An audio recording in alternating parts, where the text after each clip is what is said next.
Hi, I am Delusion Dispeller, and I am talking to you on this video about self-care. Let's talk about what this means. Taking care of you. First of all, focus on eating more proteins in your diet. Avoid running into eating excess fats and carbs for a comfort food. You're going to be very tempted to do a lot of things when you're in the healing process. You've just come out of a very devastating situation, and you just feel like you want to die. You just want to curl up in a ball, maybe not get out of bed, maybe eat every kind of sugary, sticky, greasy food that you can for comfort, maybe drink, maybe start an addiction, etc. Sugar might be a comfort food for the moment, but it's also going to mess up your thinking and your body in the long run. In fact, sugar in your brain can actually alter your brain chemistry. Did you know that? Eat more proteins. Proteins will fuel your brain, give them the healthy food that they need, and help you recover from this hurtful thing quicker.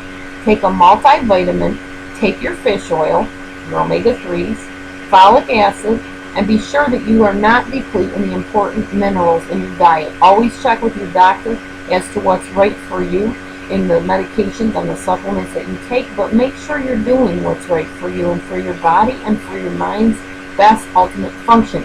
This includes taking an antidepressant that your doctor prescribes, or some type of, I took an anticonvulsant to get your brain back in gear, focusing in a more balanced and calm way, then do what you need to do. So make sure you're not depleting those minerals that you need, such as calcium, iron, phosphorus, potassium. If you're overweight, that can also add to your depression. Work on losing the weight.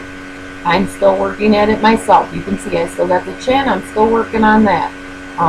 Some people say that's a trait in my family. I'm not willing to lay down and take that. I'm going to get rid of this silly little chicken chin here.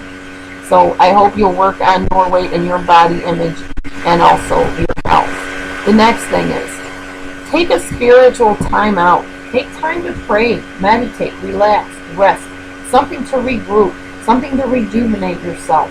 Whatever that is for you, I don't know. I can't be your conscience, but I know for me it's praying, and I don't mean just sitting there for hours with my hands folded and my eyes closed. I just talk to God. I just tell him my problems. If I'm angry, I tell him I'm so angry at what this person did or said, and I really didn't know how to handle it. So God, do what you do. Step in there and make the situation right. Give me the words to say. Heal their heart. Touch the situation however you have to. That's my way. Maybe that's not your way, but you need to take some time out and regroup and work on your spirit too, because you're not just a body. You are a spirit encased in a body shell. So you need to do the whole person thing, the holistic approach. The next thing is, and I stress this, everybody I talk to on the phone and on my videos, journal. Please, I know you might not like writing, and if you don't like writing, do it from a different standpoint. Record yourself. Do it on your webcam or your cell phone or whatever you have to do.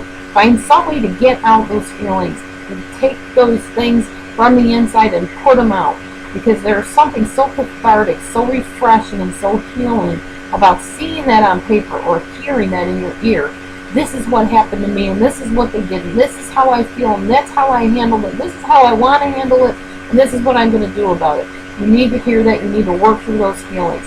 So allow yourself a certain frame of time when you will focus on the narcissist. Just a little bit of time. Say, I don't know, think about what they did to me for 10 minutes, and that's it. The rest of the day, you're going to be doing your self-care. You're going to be doing your hobbies. Your mind is going to be off of the narcissist and onto something else, or off of the abuser and onto something else. So I want you to think about what happened. I want you to write it down, get it out. After this time, as I said, stop and do something else. In fact, if this comes back to your mind at any time during the day, you start thinking, oh, they used to say something that really made me smile. This is what you're going to do. You're going to say, stop, out loud. If you can't do it out loud, do it under your breath or do it in your head. Stop yourself from those thoughts. Stop obsessing. It will drive you and everybody else around the bend, but you're so tempted to do it, and I totally understand. If you can't stop, as I said earlier, go to your doctor, go to a psychiatrist, go to a counselor, get on some medication so that your mind can calm down enough that you can focus and move forward in your life. Life is short, okay? I have heard of so many people and people in my family close to me dying recently. People right now that are close friends passing away, struggling with cancer. Life is short. Why put yourself in the worst possible jeopardy of getting cancer, of having your body break down, of struggling with things you don't even need to, because you can get that positivity put on and not stay stuck in that negative rut where you're spinning your wheels on and on and on and never going anywhere. There's no point in that. So do what I'm saying. If you do it, I promise you your life will get better. It will. It has to. Because when you're positive, you put positivity out into the environment, that's what comes back to you. So this is what I want you to do. This is my suggestion. Take your notebook paper, if you're going to do it written, and I want you to do some columns. What am I doing right now? You're going to put that at the top of the paper. What am I doing right now? What am I thinking? What do I want to do? What did I end up doing? And how do I feel now? I'm going to say that slower so you can write that down if you need to. You're going to put some columns at the top of your paper. There's, let's see, 1, 2, 3, 4, 5 columns, I believe. The first one is going to be, what am I doing right now? Right at the top of the paper. So what are you doing right now? I'm sitting watching a TV program, or I'm listening to a radio show. What am I thinking is the next column. What am I thinking? So what are you thinking? Oh, I'm thinking the way that he tipped his head reminds me of Sam, and how he used to look at me with those cute little eyes and that look on his face. Okay, that's an example. There is no Sam in my life. I'm just giving you an example. So you're watching a TV program. You're thinking about Sam. Okay, what do you want to do right now? I want to call him. I gotta call him. I'm gonna tell him I saw this show that reminds me of him. Oh my gosh, I just got, where's the phone? Okay, what did you end up doing? Now, I've already told you, once you're out of these relationships, you don't want to keep on going back to them. There's a Bible verse that talks about, as a dog returns to the vomit, so a fool returns to his folly. Don't go there. Don't pick up that phone. Don't dial them. I know it's going to be the hardest thing in the world for you to do, to resist that urge. What you're going to do instead, when that urge comes, I've got to find the cell phone, you're going to write it down. I felt like calling him, or I feel like calling him. Now, the next part is, what did I end up doing? Well, I didn't call him. I went and took a walk instead. Or I called up my girlfriend instead and told her how I felt.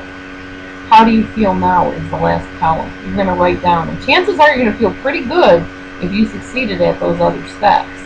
Now, if you gave in and you called him, I'm going to bet dimes to donuts, as they say, that he probably didn't give you the response you were looking for. He probably acted like, what are you calling me for? Do you have a problem? What do you need? I mean, we're done. We're over. I've moved on. I've got somebody new. What is your problem? I always thought you were hung up on me. I knew you couldn't make it without me. And you're going to feel like garbage after you get off the phone call. Chances are. Unless he's still in the process at the end of the relationship where they come back, slink in, and slink out. I don't know what stage your relationship is at. But chances are you're not going to feel very good if you did give in and call. You're going to feel great if you didn't, however. What you're going to write in, how do I feel now, you're going to say, pretty good. I feel like I got a little more control, like I can do this. So now you see why journaling was a very pivotal part of my recovery process and why it will be important to you. Stay tuned. I'm going to talk about a couple more things. I don't want this video to go on too long, so just hang in there with me. Stay tuned for the next part. And thanks for watching.